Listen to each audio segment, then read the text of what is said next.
Eugenia Paliaraki y Andrés Stefane, que agradezco muchísimo por haber aceptado nuestra invitación de hoy. También les quiero precisar que tendrá un espacio para las preguntas en el chat a partir de las 11:25.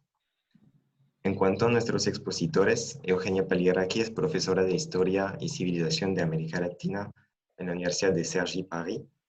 Sus trabajos se han centrado en la historia política y social de Nueva Izquierda, chilena y latinoamericana durante los años 60 y 70. Más recientemente, sus investigaciones abarcan la historia global de las revoluciones del siglo XX. Entre otras cosas, ha publicado La Revolución Chaviene, el MIR chileno en los años 60, en 2014, y coescrito Revoluciones cuando los pueblos hacen la historia, en 2019. Por otra parte, Andrés Stefane es el investigador del Centro de Estudios de la Universidad del Centro de Estudios de Historia Política de la Universidad Adolfo Ibáñez, y es coeditor del proyecto Colectivo Historia Política de Chile 1810-2010. Les agradezco nuevamente a ambos muchísimo y les doy la palabra. Bueno, Aslan, antes de comenzar, buenas tardes o buenos días. Estoy en Atenas, entonces aquí son, les desearía las buenas tardes. Antes de comenzar, quisiera agradecer muy sinceramente al Instituto Francés de Chile, la anterior y la actual agregada de cooperación científica, Sophie Davio y Julie Legal, a Aslan Gauthier, a Safia Dari, por habernos invitado a Andrés Stefane y a mí a esta conferencia a dos voces. Es un placer estar aquí y poder dialogar con Andrés y por medio de Ancelin con todas y todos ustedes quienes asisten a la conferencia de hoy. Y procedo sin más tardar a hablar del tema que nos reúne hoy, porque tenemos mucho de qué hablar. Bueno, la relación entre violencia y política es un tema que en los últimos años ha vuelto a ocupar un lugar muy importante en el debate público. Esto seguramente se debe a las recientes movilizaciones sociales en América Latina, también en Europa, en Asia, a la violenta reacción frente a ellas de gobiernos y estados, así como a la proliferación de conflictos internos y fronterizos en regiones como el Medio Oriente. Pero si bien es fácil comprobar que el debate político y mediático se ha planteado con frecuencia la pregunta ¿qué relación existe entre violencia y política?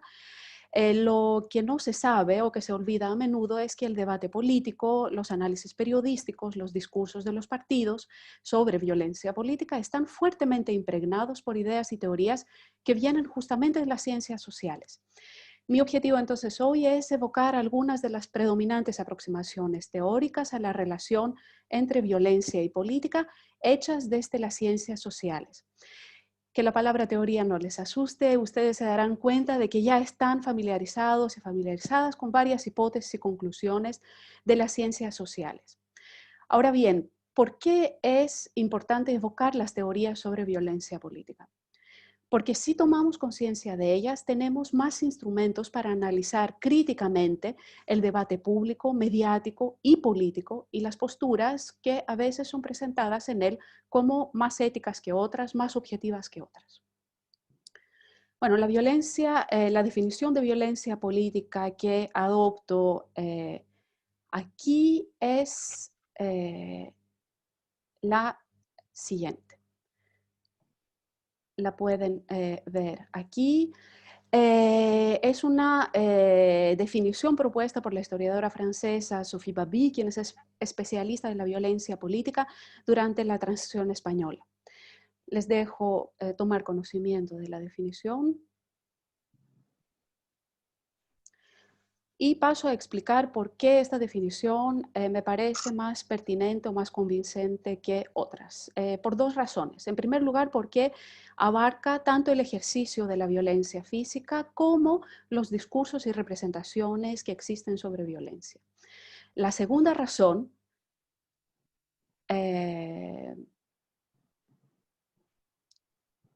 perdonen, tengo un mensaje que aparece aquí. La segunda razón es porque Esta teoría se interesa en la violencia, o sea, esta definición se interesa en la violencia de actores no estatales, pero también de actores estatales, considerando que ella puede ser utilizada como instrumento de acción política.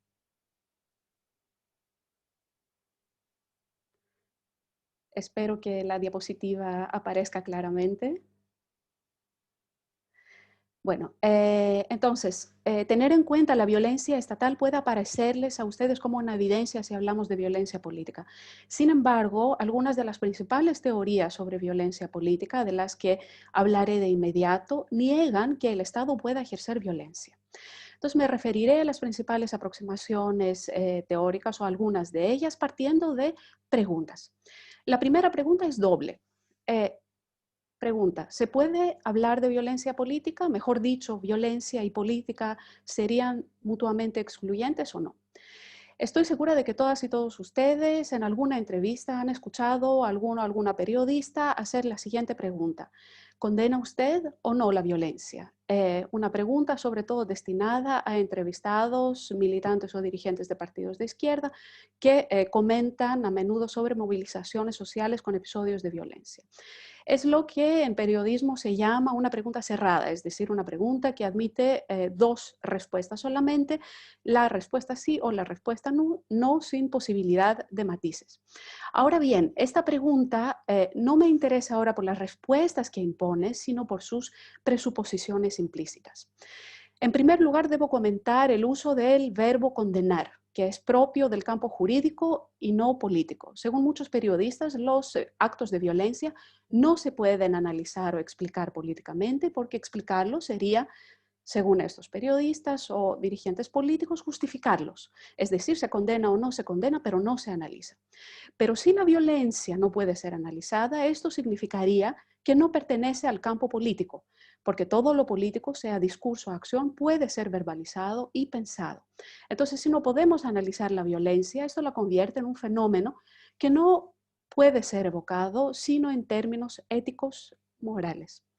Sobra decir que no concuerdo con esta visión.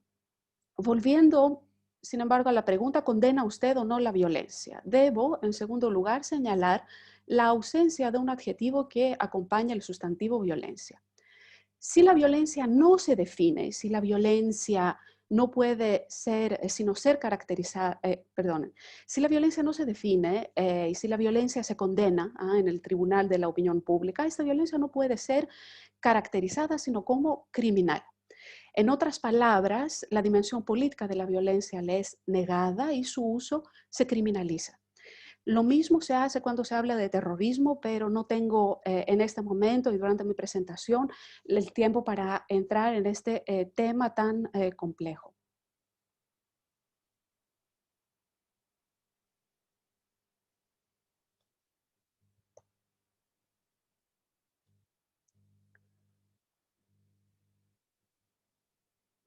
Ahora bien, ¿cuál es la relación con las ciencias sociales? De todo lo que acabo de mencionar.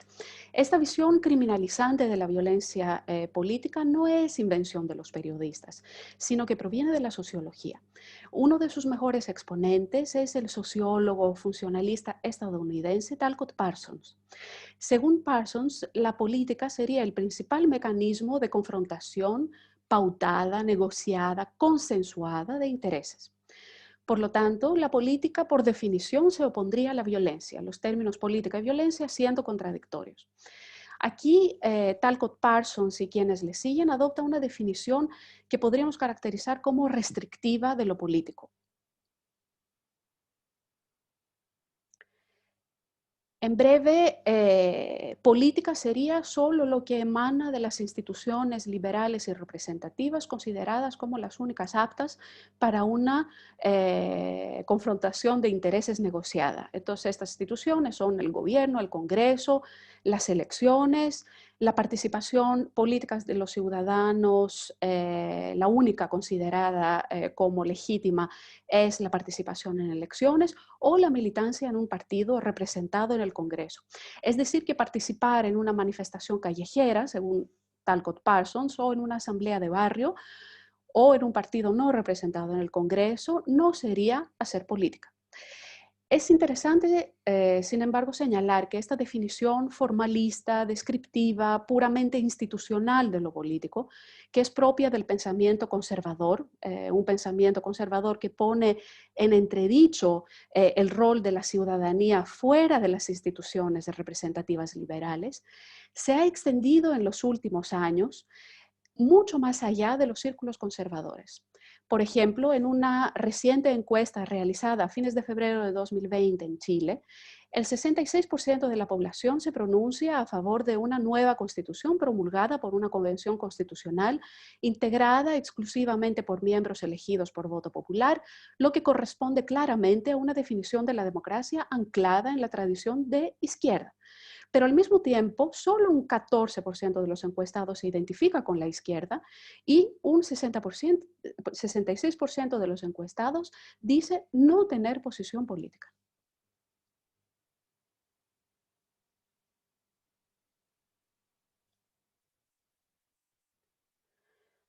La segunda pregunta es la siguiente. ¿Se puede hablar de violencia política al referirse a la acción del Estado? Esta pregunta es muy importante porque este es uno de los principales puntos de desacuerdo entre estudiosos de las ciencias sociales. A menudo las aproximaciones a la violencia política realizadas desde la ciencia política dicen implícita o explícitamente que la violencia no puede sino provenir de actores extraestatales, es decir, el Estado no puede ser violento. De esta postura se hacen a menudo eco los medios de comunicación. Para volver a esta pregunta que mencioné al principio, es decir, ¿condena usted la violencia o no la condena? Es interesante observar que él o la periodista no sienten ninguna necesidad de explicitar, de nombrar los autores de la violencia. Y esto pasa porque está sobreentendido que los autores siempre son aquellos individuos o grupos que actúan en contra del Estado y sus representantes en el espacio público, es decir, la policía.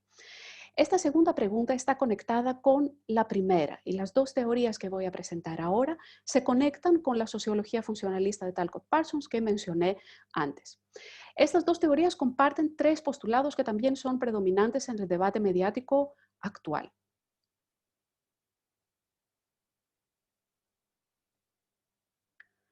Primer postulado, es violencia solo el uso de fuerza física que proviene de actores no estatales. Segundo postulado, la violencia que se vuelca contra el Estado o el gobierno es criminal y no es política. Tercer postulado, es menester condenar la violencia sin tratar de analizarla. Me voy a referir ahora a la teoría que podríamos llamar legitimista. Legitimismo es el apoyo incondicional que se da al poder político establecido o que es el único considerado como legítimo. Y a la teoría empirista de la palabra griega epiría, que significa experiencia, que considera que o enfatiza en el carácter individualista del conocimiento.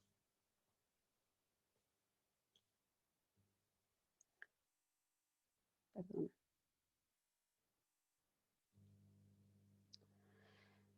En la teoría legitimista reivindica como fuentes de inspiración El Príncipe de Maquiavelo, Leviatán de Hobbes, así como una interpretación errónea del sociólogo alemán Max Weber. Ella afirma que la violencia política es la violencia que proviene de actores otros que el Estado. El Estado no puede ser fuente de violencia, según esta teoría, puesto que su uso de la fuerza física, y no dice violencia, dice fuerza física, es legítimo. De hecho, se cita a menudo la máxima del sociólogo alemán Max Weber. Lo cito, el Estado, o sea, cito la máxima, el Estado tiene el monopolio de la fuerza física legítima. Supongo que esta frase ya la habrán escuchado alguna vez ustedes. ¿Qué es la teoría empirista? Ahora la teoría empirista también considera como violencia la violencia que proviene de actores que no son el Estado.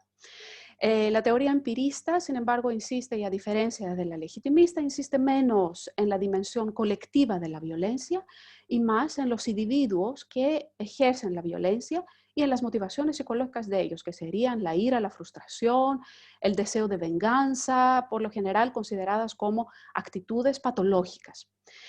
Emblemático de una combinación de estas dos teorías, la legitimista y la empirista, es el libro de Ted Gur, El porqué de las rebeliones, del título en español, publicado en inglés por primera vez en 1970. Las principales tesis del autor son las dos siguientes. Dice que las personas que se rebelan o que participan en algún proceso revolucionario lo hacen por dos razones. La primera razón es porque estos individuos están descontentos, frustrados, depravados, es la palabra que Gur utiliza en la primera edición de su libro, y por eso son violentos. La segunda tesis del autor es que la única implicación que tiene el Estado en la violencia no es como autor, sino por haber sido incapaz, por no haber sido capaz de canalizar la ira y el descontento de estos individuos depravados y violentos. Ahora bien, debo establecer claramente lo siguiente. La decisión de las teorías legitimista y empirista a no analizar el rol y la contribución del Estado y del gobierno a los fenómenos de violencia política no es el resultado de algún análisis sociológico, histórico o científico. Al contrario, se trata de un axioma, de una posición de principio. Y siendo un axioma, un dogma, para decirlo de otra forma, necesita basarse en máximas para legitimar su postura. Un ejemplo característico es el uso sistemático y erróneo de la frase del sociólogo alemán Weber. Repito la frase, por lo menos así como la citan los legitimistas y los empiristas: el Estado detiene el monopolio de la fuerza física legítima. Según los legitimistas, entonces, ¿qué significaría esta frase? En primer lugar, que quien no es el Estado no es legítimo. En segundo lugar, que la violencia del Estado nunca es ilegítima, puesto que es legítima y que por ser legítima no podría en realidad ser ni siquiera considerada como violencia, por la connotación negativa de la palabra. La violencia del Estado entonces sería fuerza. No tengo el tiempo para detallar aquí las múltiples razones por las que esta interpretación de la máxima de Weber no es correcta, me referiré solo a dos. La primera es que Weber, en la formulación original, lo que dice en realidad no es el Estado detiene, etcétera, sino el Estado reivindica con éxito, lo que significa que la violencia no es algo por naturaleza y desde siempre concedida al Estado. El segundo error que se comete al interpretar de este modo esta frase de Weber es que Weber, en realidad, si uno lee todo el fragmento y no solo esta frase, solo habla del Estado contemporáneo, de nuestra era. Para Weber, como para todo sociólogo e historiador que se respetan, la legitimidad y la ilegitimidad son conceptos social e históricamente situados, es decir, solo están vigentes, solo son verdad en un determinado periodo, en una sociedad determinada, no siempre, no históricamente, no en cualquier lugar y tiempo. La legitimidad proviene de un pacto social entre el Estado y la sociedad, y si la sociedad, esto es lo que dice, la sociedad considera el pacto roto, la fuerza física o violencia ejercida por el Estado deja de ser legítima. Bueno, ahora la pregunta del millón es, por supuesto, ¿cuándo un poder deja de ser legítimo? No vamos a poder responderla hoy, pero lo que sí quiero mencionar y en lo que quiero insistir es lo siguiente. Integrar y tener en consideración la violencia del Estado es una condición indispensable para estudiar la violencia política. Las investigaciones hasta ahora realizadas que no han excluido por principio la violencia del Estado de su campo de estudio han demostrado, y esto sin lugar a dudas, que la acción de otros actores no estatales que se vuelcan contra del Estado se articula estrechamente, se responde y surge en interacción constante con la violencia del Estado. Es decir, no se puede ni analizar ni entender la violencia de actores no estatales sin tener en cuenta su interacción con la violencia del Estado. Llego entonces a la tercera y última pregunta. ¿Es toda violencia una violencia política? En oposición a las teorías legitimistas de la violencia están las teorías amplias o expansivas de la violencia. Esta visión está presente entre la militancia de izquierda, pero en la actualidad ausente o muy marginal en el debate mediático.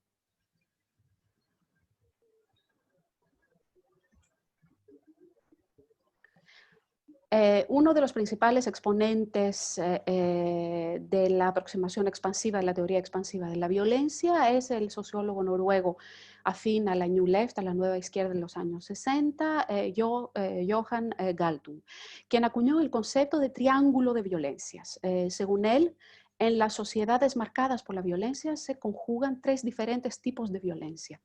La violencia estructural, es decir, la injusticia social, las desigualdades, la exclusión.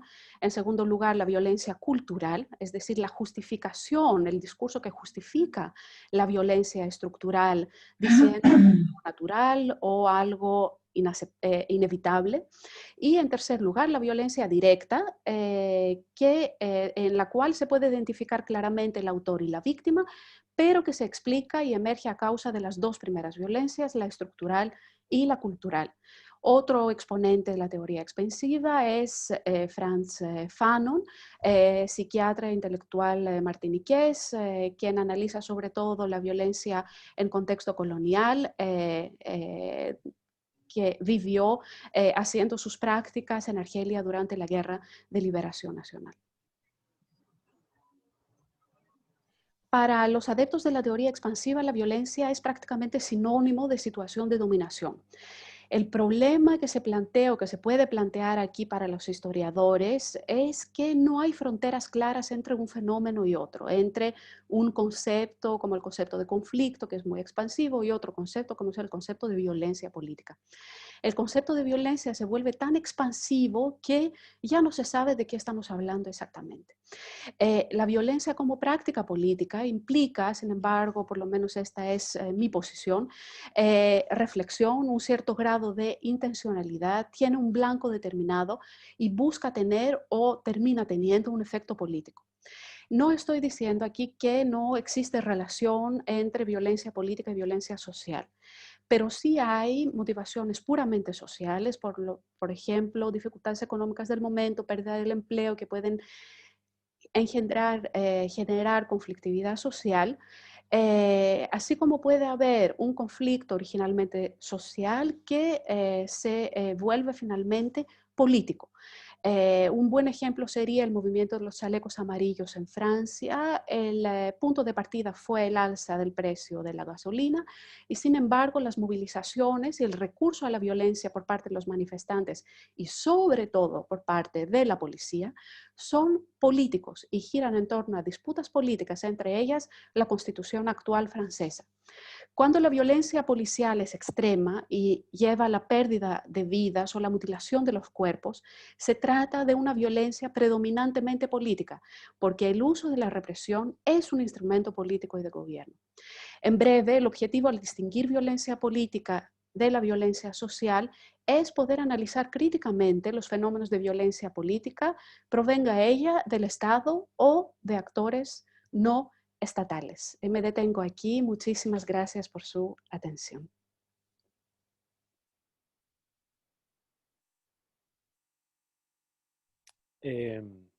Bueno, me tomo la palabra. En primer lugar, quiero agradecer al Instituto Francés también por la invitación a hablar de este tema, que de por sí es siempre urgente e inevitable para quienes entendemos que la política tiene que ver con el conflicto y que la violencia suele ser parte de la forma en que se procesa ese conflicto. Y también agradecer por la oportunidad de compartir pantalla con Eugenia, a quien siempre es un gusto escuchar. Aunque en esta oportunidad no es solo un gusto, sino que también es un alivio.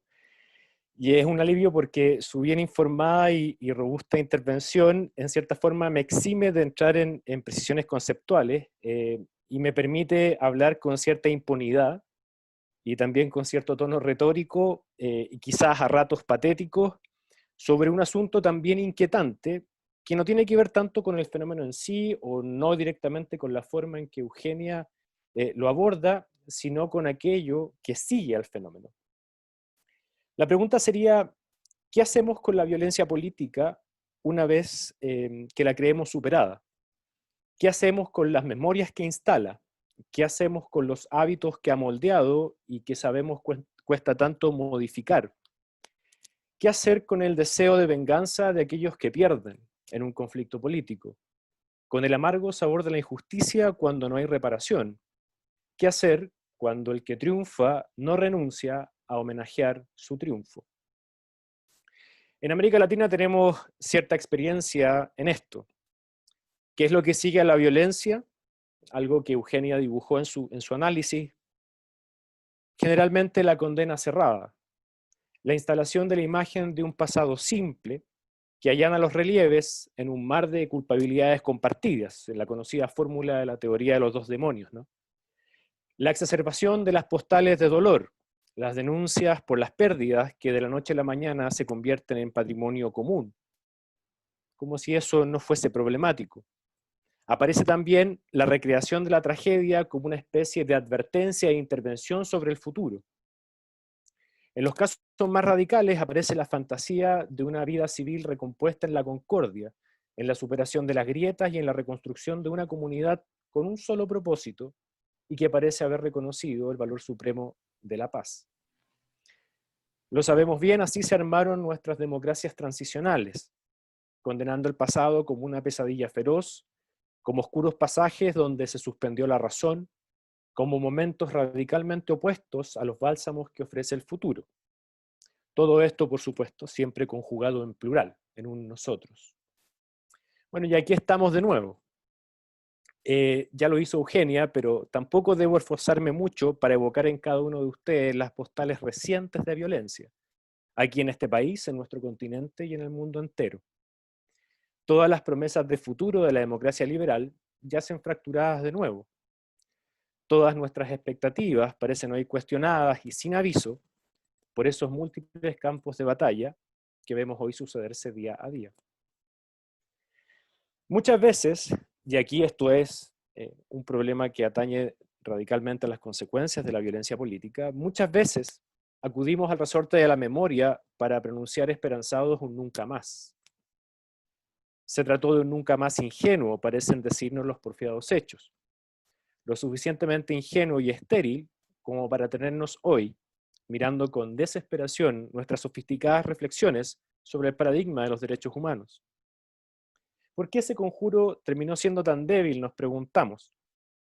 ¿Qué combinación de todo ese entramado fue lo que falló? ¿Será que nos faltó más memoria incluso? ¿Más informes de verdad y reconciliación? ¿Más justicia transicional? ¿O será acaso que la violencia en la política es una fatalidad de la que simplemente no pueden escapar aquellos que conscientemente se proponen cambiar sus mundos y aquellos que quieren conservarlos? No pierdo de vista que estas preguntas también son ingenuas, pero me exculpa el hecho de advertir que a pesar de todas nuestras reflexiones, de la soberbia con que hablamos de nuestras democracias y de la comodidad con que condenamos la violencia, volvemos a encaminarnos por las mismas rutas y coqueteamos voluntariamente con los mismos errores. Por eso me llama la atención aquellos que han estudiado no el despliegue de la violencia, sino los que miran su supuesto repliegue cuando se dice que la hemos superado.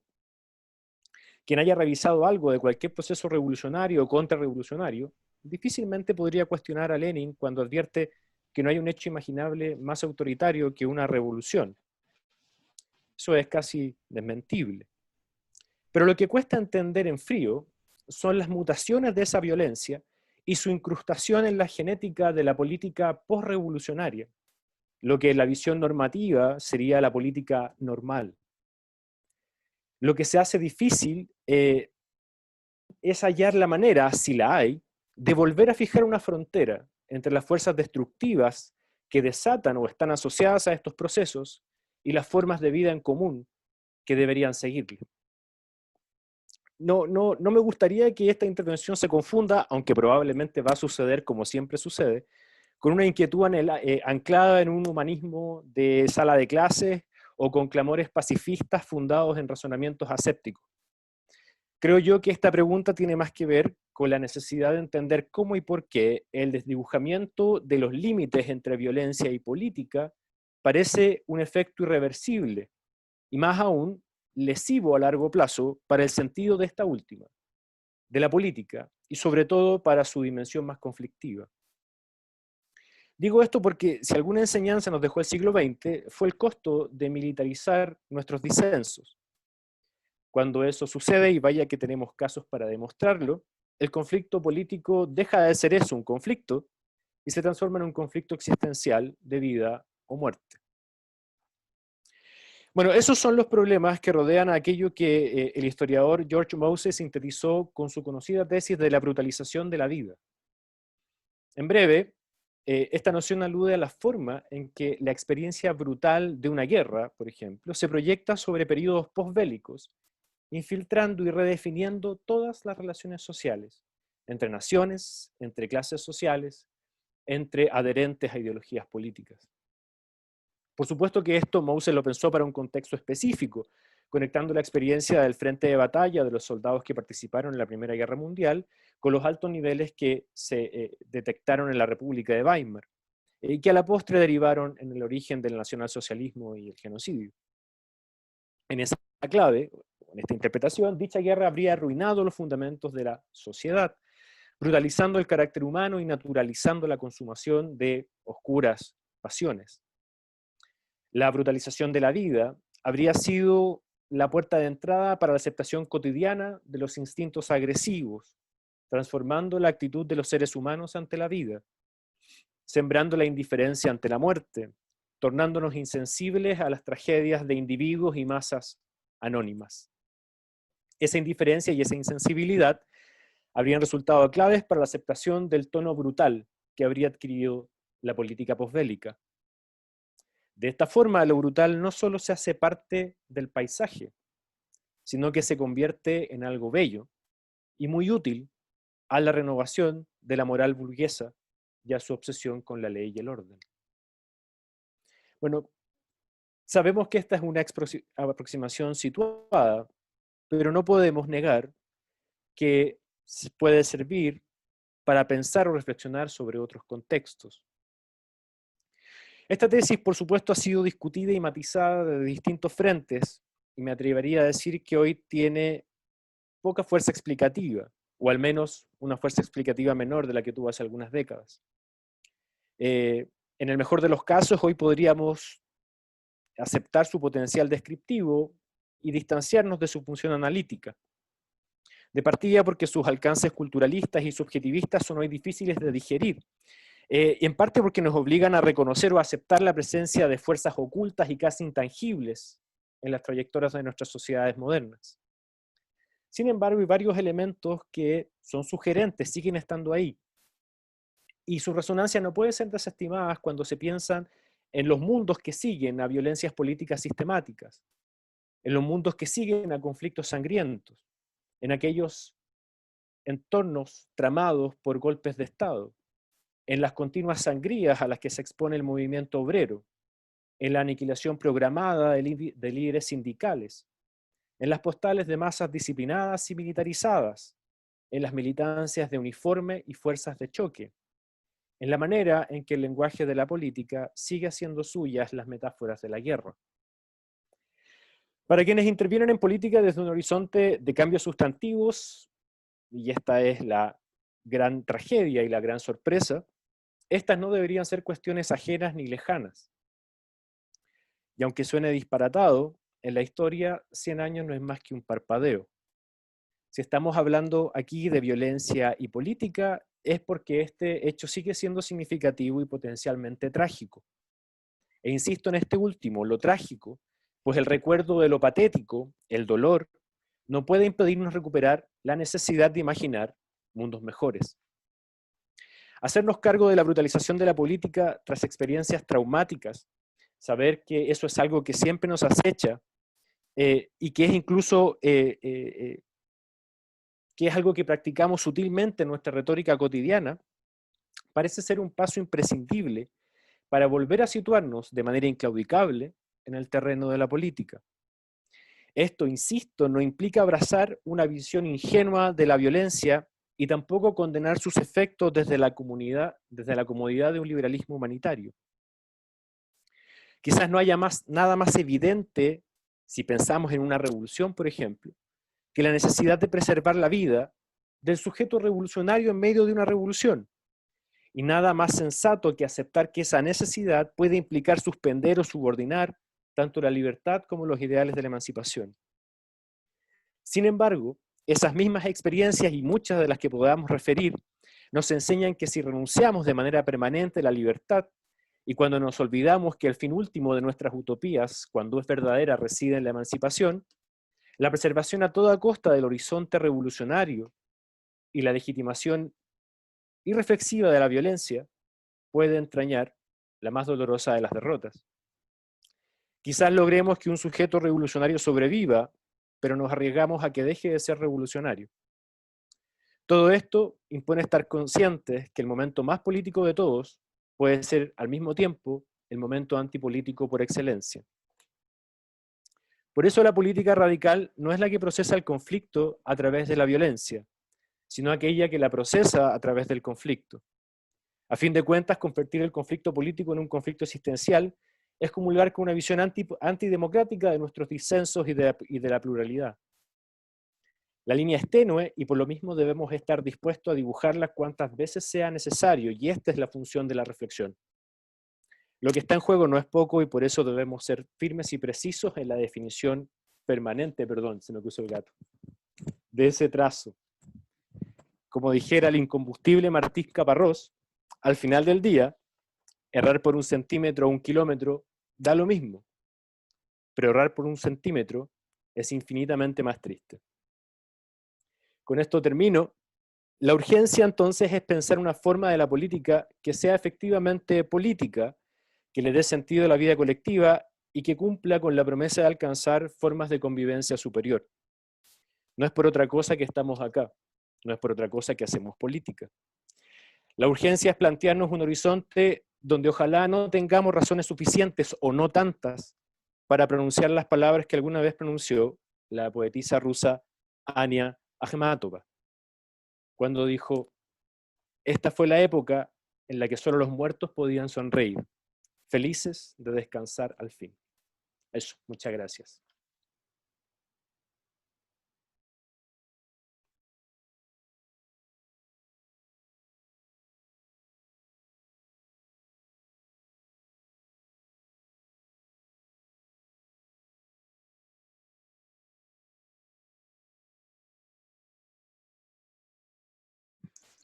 Perdón, no había reactivado mi micrófono, disculpen. Muchas gracias, Eugenia, muchas gracias, Andrés. Llegó el momento de las preguntas ahora, que nos llegaron varias. Voy a empezar por la primera. Lidia nos pregunta en qué época de la historia no fue utilizada la violencia de Estado. Si quieres empezar, Andrés, y luego seguir con Eugenia. El gato quiere participar, parece.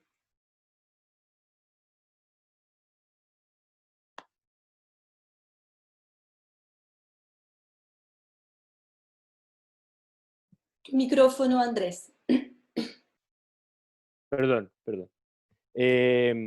Decía que Eugenia delineó, creo que parte sustantiva de esta respuesta. Y en ningún caso se trata de, o sea, al hacer el esfuerzo por explicar, en ningún caso creo yo que la idea es, como trataba de decir en mi presentación, incurrir en una especie de humanismo ingenuo, un pacifismo sin ningún tipo de correlato.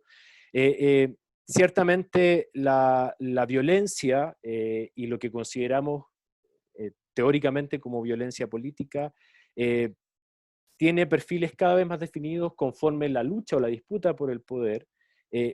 También tiene cauces más institucionales, ¿no? Y ahí hay un contrapeso o digamos una relación especular con la existencia de instituciones o canales para procesar el conflicto. Y ahí, claro, uno podría decir cuándo no ha habido violencia por parte del Estado. Bueno, para eso hay que involucrar o vincular esta reflexión con el problema que implica la emergencia de lo que consideramos el Estado moderno, ¿no? Y ahí Eugenia hacía referencia a la lectura de Maquiavelo, ¿no? o hacía referencia a la lectura de Hobbes. Otros autores dirían, bueno, también habría que introducir o vincular acá, sobre todo desde el prisma liberal, la visión lockeana, donde precisamente el problema de la violencia está procesada como, digamos, una especie de resabio útil o instrumental de aquello que precisamente sostiene el pacto de la emergencia del Estado. La violencia o la capacidad de ejercer violencia, que se supone es patrimonio o parte de las prerrogativas que uno cede para sostener la emergencia del Estado, no desaparece, ¿no? Debe residir en alguna parte, y muchas de estas teorías señalan que esa parte donde se concentra es precisamente la institucionalidad, donde estaría, digamos, preservada de que esté a merced de los impulsos de los distintos actores que conforman una comunidad política, ¿no? Y ese es el gran riesgo, y eso es una de las razones por las cuales aparecen estas distinciones, ¿no? El problema es cuando esa habilidad parece estar sujeta a los impulsos de quienes configuran la comunidad política, y su origen parece perderse, no parece ser tan rastreable como se supone en el Estado de Derecho lo es. Entonces, ahí yo creo que la reflexión parte también por combinar esa pregunta con una concepción y una opción analítica también de, bueno, qué es lo que supone un Estado y cuál es la trayectoria de ese Estado en el uso y también en la conservación del potencial de violencia, ¿no? Yo lo dejaría hasta ahí.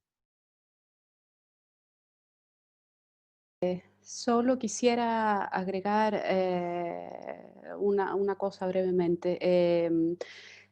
Esta pregunta planteada por Lidia me parece muy interesante, pero también en parte acarrea el riesgo siguiente, es decir, considerar que todo tipo de violencia ejercido por el Estado es igual a cualquier otro.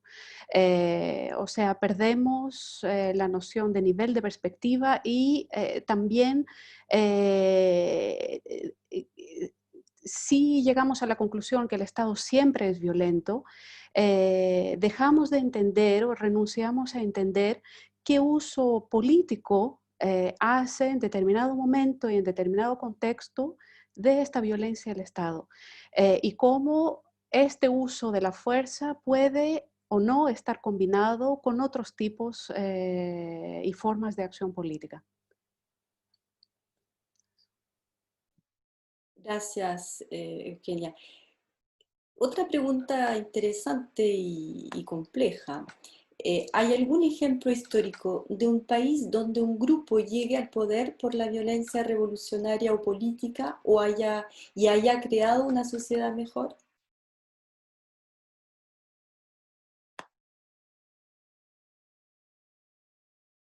Imagino que parto yo, ¿no? De nuevo. Como quieras, Andrés. No, brevemente, también, de nuevo, estas son las preguntas que a uno lo llevan a dimensionar la complejidad del fenómeno, ¿no? Porque, de nuevo, cuando se señala moralmente, y aquí estoy siendo analítico, no quiero enjuiciar la pregunta, ¿no? Pero cuando se dice moralmente, si hay una relación entre violencia y mundo mejor, si hay un ejemplo histórico donde la violencia haya llevado a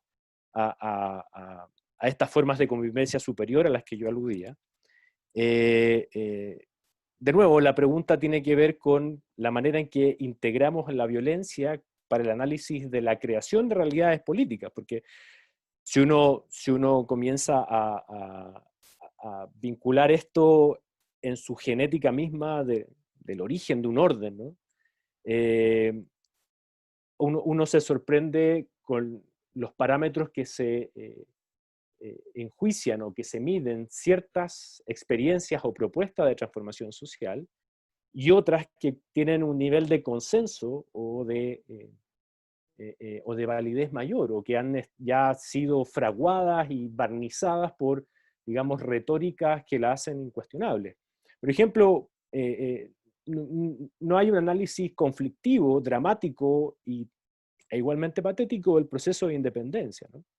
Los procesos de independencia son procesos donde la violencia política o sea, es el instrumento de redefinición de vínculos políticos, de redefinición de tramas sociales, que en el caso hispanoamericano, o sea, no estamos hablando de otros universos, en el caso hispanoamericano supusieron ejecuciones, supusieron persecuciones, expropiaciones sistemáticas, desde luego a la iglesia, pero también a quienes formaban parte, digamos, de los grupos dominantes desplazados por los ciclos revolucionarios.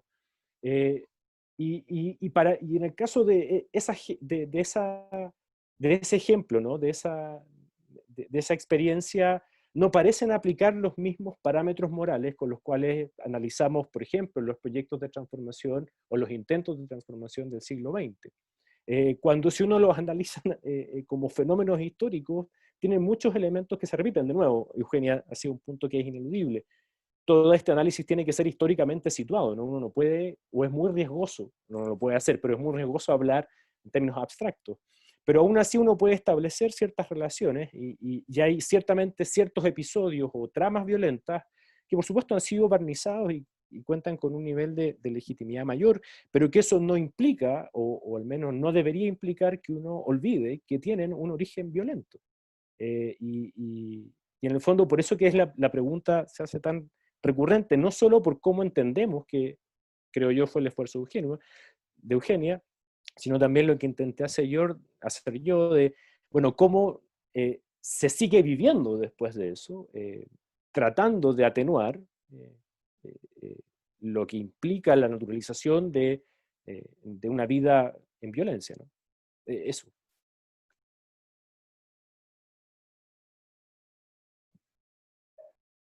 Eugenia, ¿quieres agregar algo? Sí, Okay. quisiera agregar algo.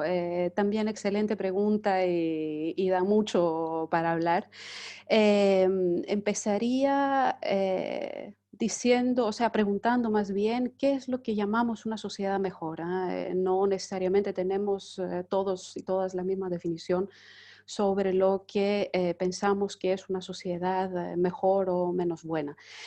Supongo que implícitamente en la pregunta, pero estoy interpretando, espero no estar mal interpretando erróneamente la pregunta, es que cuando un proceso social de cambio interviene en actos violentos, esto significa que existe como una especie de pecado original que influiría o dañaría la calidad de cambio social producida después de un periodo revolucionario que implica el uso de la violencia. Dos reacciones o reflexiones quisiera dar reaccionando a esto. La primera es que se piensa a menudo en la violencia que acompaña los procesos revolucionarios, pero mucho menos frecuentemente en la violencia que acompaña los esfuerzos de mantenimiento del orden social existente, que en realidad son muchos más. Esta es la primera observación. La segunda es que esta visión de la revolución violenta como desembocando por su violencia necesariamente en una sociedad que no va a ser tan buena como si el proceso de cambio fuera pacífico, es también una visión que ha sido en gran medida cultivada y propuesta y difundida por la historiografía liberal, la que se empieza a escribir a partir de los años 90. Es una historiografía que se empieza a elaborar en torno a la Revolución Francesa y que explica, o sea, se enfoca en el periodo del terror, que en realidad criminaliza, sin ver justamente la dimensión política de este proceso, y se enfoca en la violencia y entonces condena todo proceso revolucionario, dice que todo proceso revolucionario que implica un cambio radical necesariamente fundará una nueva sociedad problemática o enferma por haber usado la violencia desde un principio. Es una visión historiográfica a la que una puede adherir, pero es una visión historiográfica que también tiene un origen ideológico y político muy específico y ha sido escrita por historiadores anticomunistas que se presentaban a ellos mismos como fundamentalmente defensores de los derechos humanos, pero cuya principal característica, si queremos ser sinceros, era su anticomunismo más que su liberalismo y defensa de los derechos humanos. Gracias, Eugenia. Otra pregunta que nos deja con una respuesta difícil y compleja. ¿Se valida la violencia para la superación de la pobreza, las desigualdades o los derechos de ciertos pueblos originarios, como el mapuche?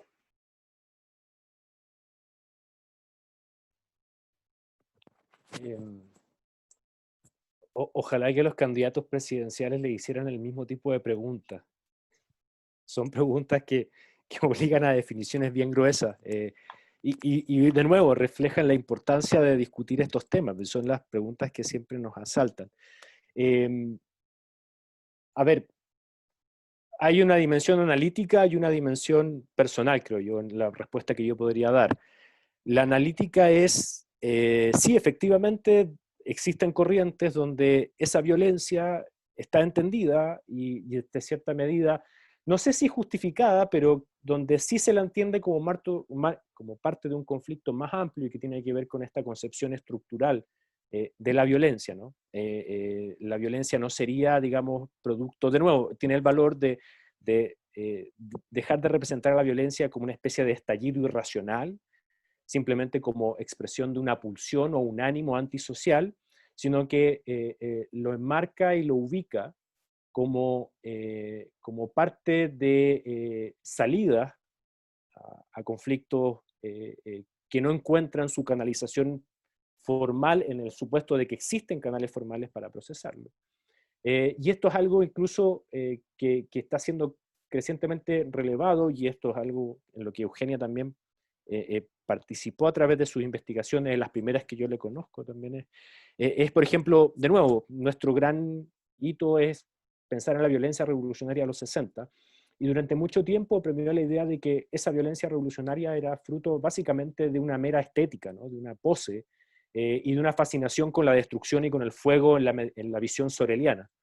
Pero lo que uno va descubriendo con las investigaciones recientes en América Latina es que parte importante de quienes optaron por la vía revolucionaria o por la vía violenta, por la vía armada, son quienes probaron antes durante muchas décadas los canales institucionales, ¿no? Y es ante la frustración de la imposibilidad de que esos canales procesen el cambio social y las demandas, donde la vía armada se vuelve un camino viable que, insisto, no es uno, de nuevo, cuando uno no está en ese proceso es súper fácil condenarlo, pero en el fondo eso implica una decisión sobre el cuerpo y la propia vida que no es menor, y yo creo que a veces uno pasa por alto esa dimensión, ¿no?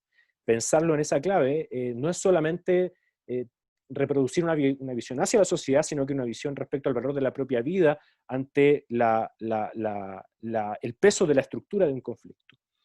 Ahora, en el plano más personal, yo sería algo más cauto en vincular esa estrecha vínculo, o sea, en ese estrecho vínculo entre la violencia que hemos visto, violencia política que hemos visto en la Araucanía, o asociar la causa mapuche con violencia automática, ¿no? Porque lo que uno ve sistemáticamente es que hay, primero, diversidad en todo ese mundo, y segundo, que hay un historial para atrás que uno podría, en la historia reciente solamente, datar desde 1996 al menos en adelante, de intentos sistemáticos de diálogo y de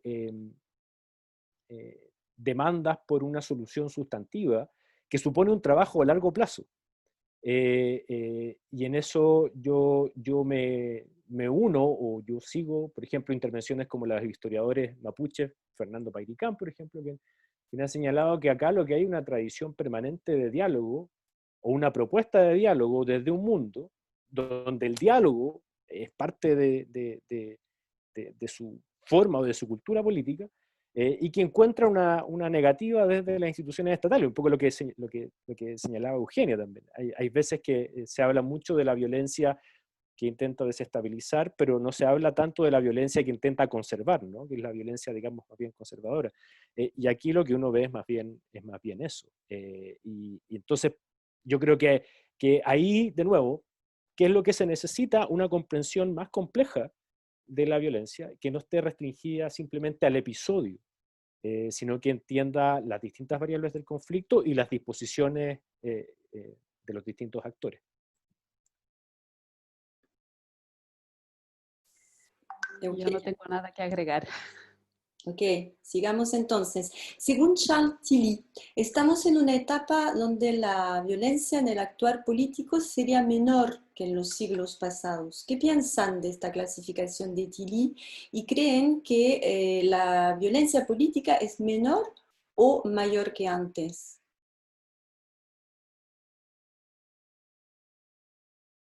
Andrés, si quieres, empiezo yo para que descanses. Sí.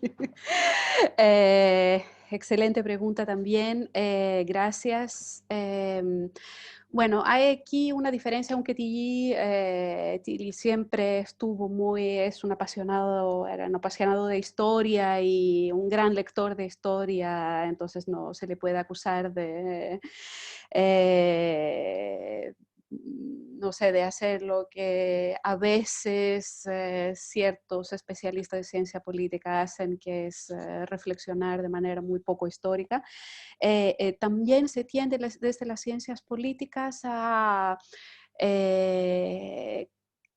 crear o lanzar estas frases de generalización que son muy difíciles tanto de cuestionar como de comprobar. Todo depende claramente si comparamos tal vez lo que sucede en el mundo actual con lo que sucedía durante la Primera o la Segunda Guerra Mundial, y sobre todo la Segunda. Puede que el mundo nos parezca relativamente pacífico, a condición de que no vivamos hoy en día en Siria o en el Medio Oriente.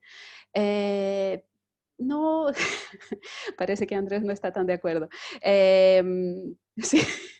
Eh, Creo que, o sea, yo no estoy segura de la utilidad de querer, o sea, este tipo de postulados en realidad lo que sobreentiende es que la humanidad está siguiendo una evolución lineal que va de lo más violento, lo más bárbaro, hacia lo más civilizado, lo más pacífico, lo más consensuado, lo menos violento.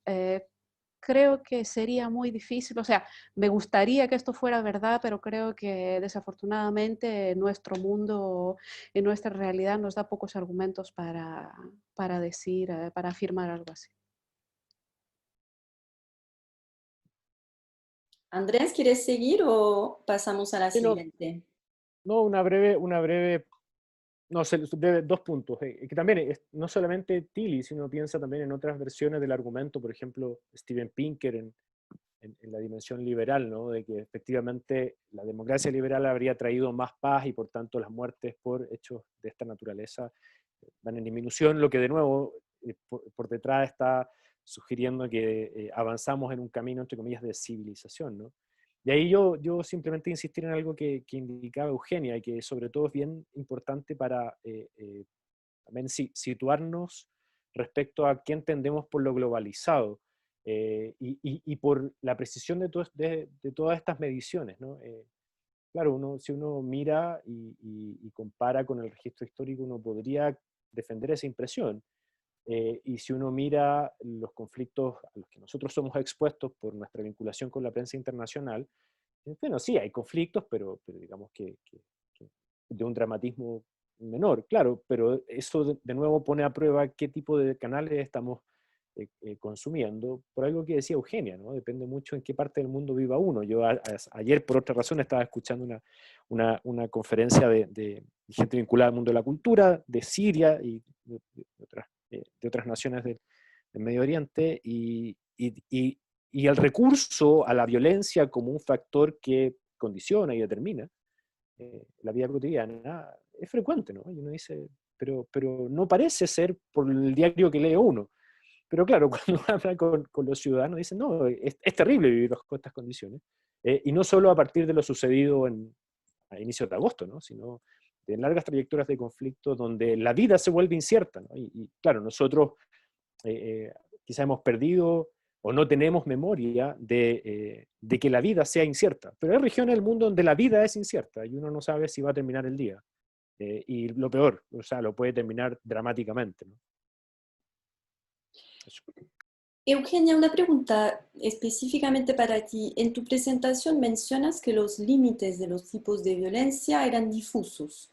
Sobre lo mismo, se preguntan en qué medida la violencia estructural desemboca en violencia política por parte del Estado y si tienes alguna idea de dónde o cómo establecer el límite entre esos dos tipos de violencia. También excelente pregunta y muy difícil de contestar. La violencia estructural claramente puede desembocar en violencia política. Sin embargo, tal vez se pueda decir, bueno, esto estaba criticando a Till por sus generalizaciones y voy a hacer exactamente lo mismo, pero la sensación que, o sea, la impresión que tengo, por lo menos después de haber estudiado los diferentes periodos históricos que he estudiado, es que en muchas oportunidades, tal vez más frecuentemente que no, la violencia estructural no desemboca en una violencia política.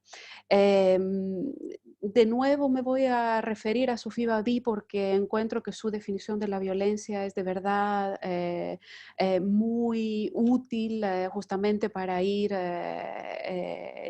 definiendo, delimitando el campo de estudio.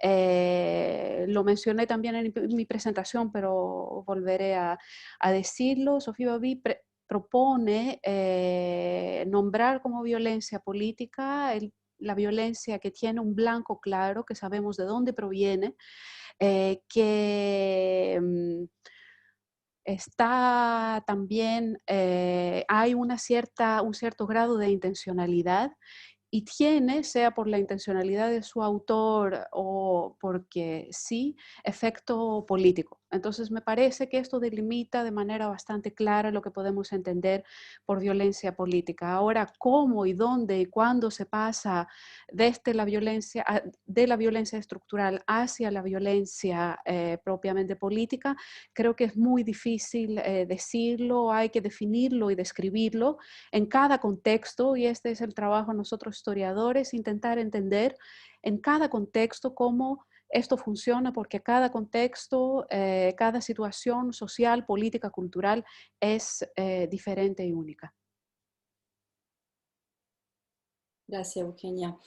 Pensando en la idea de una nación homogénea que ha caracterizado a la historia de Chile y que hoy está en proceso de fragmentación, ¿es posible esperar que el órgano policial no acentúe la violencia política?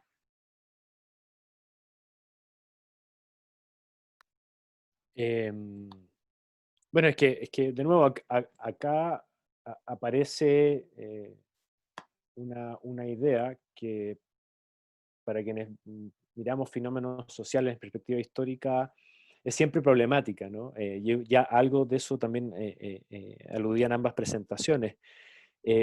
Cuando uno supone que las sociedades son, digamos, cuerpos homogéneos que operan y funcionan como comunidades, la violencia, claro, parece ser una especie de forma o expresión de fuerzas autodestructivas o que ponen en riesgo la unidad o la homogeneidad de ese proyecto, de esa comunidad.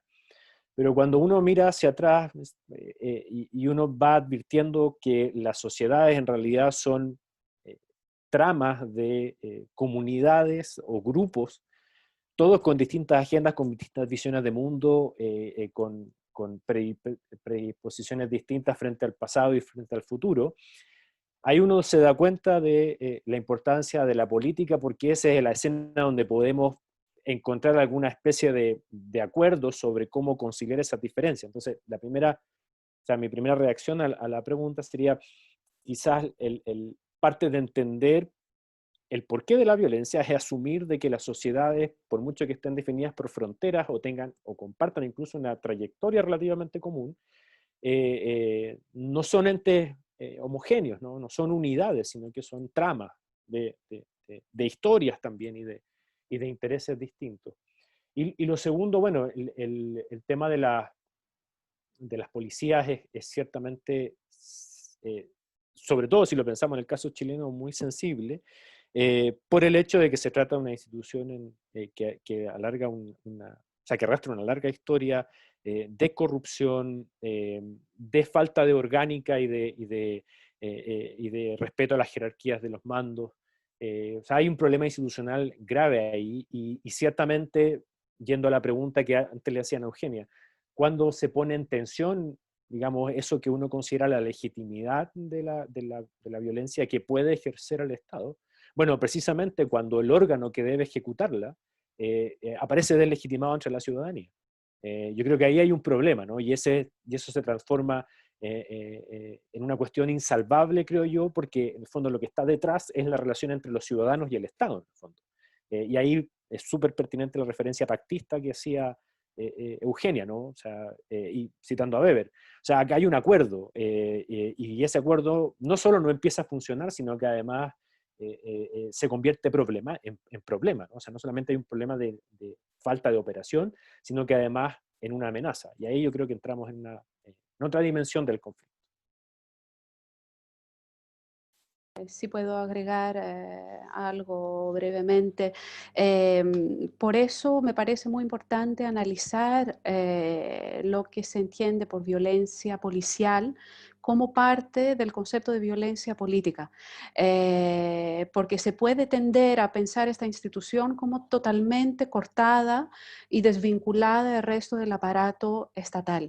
Y sin embargo, no hay que perder de vista de que se trata de una institución, y no digo esto ni para explicar, ni para justificar, mucho menos, sino que cómo la violencia ejercida por la policía se desarrolla en el terreno tiene mucho que ver con el papel político que se le atribuye a la policía. Entonces, con todo el aparato estatal, como lo dijo antes Andrés, y el gobierno, sobre todo. Gracias. A ver, vamos a tratar la última pregunta, porque ya son las 12:05. Esta pregunta requerirá probablemente una especificación de tu parte, Eugenia, porque está dirigida a ti, porque hay referentes que no todo el mundo maneja.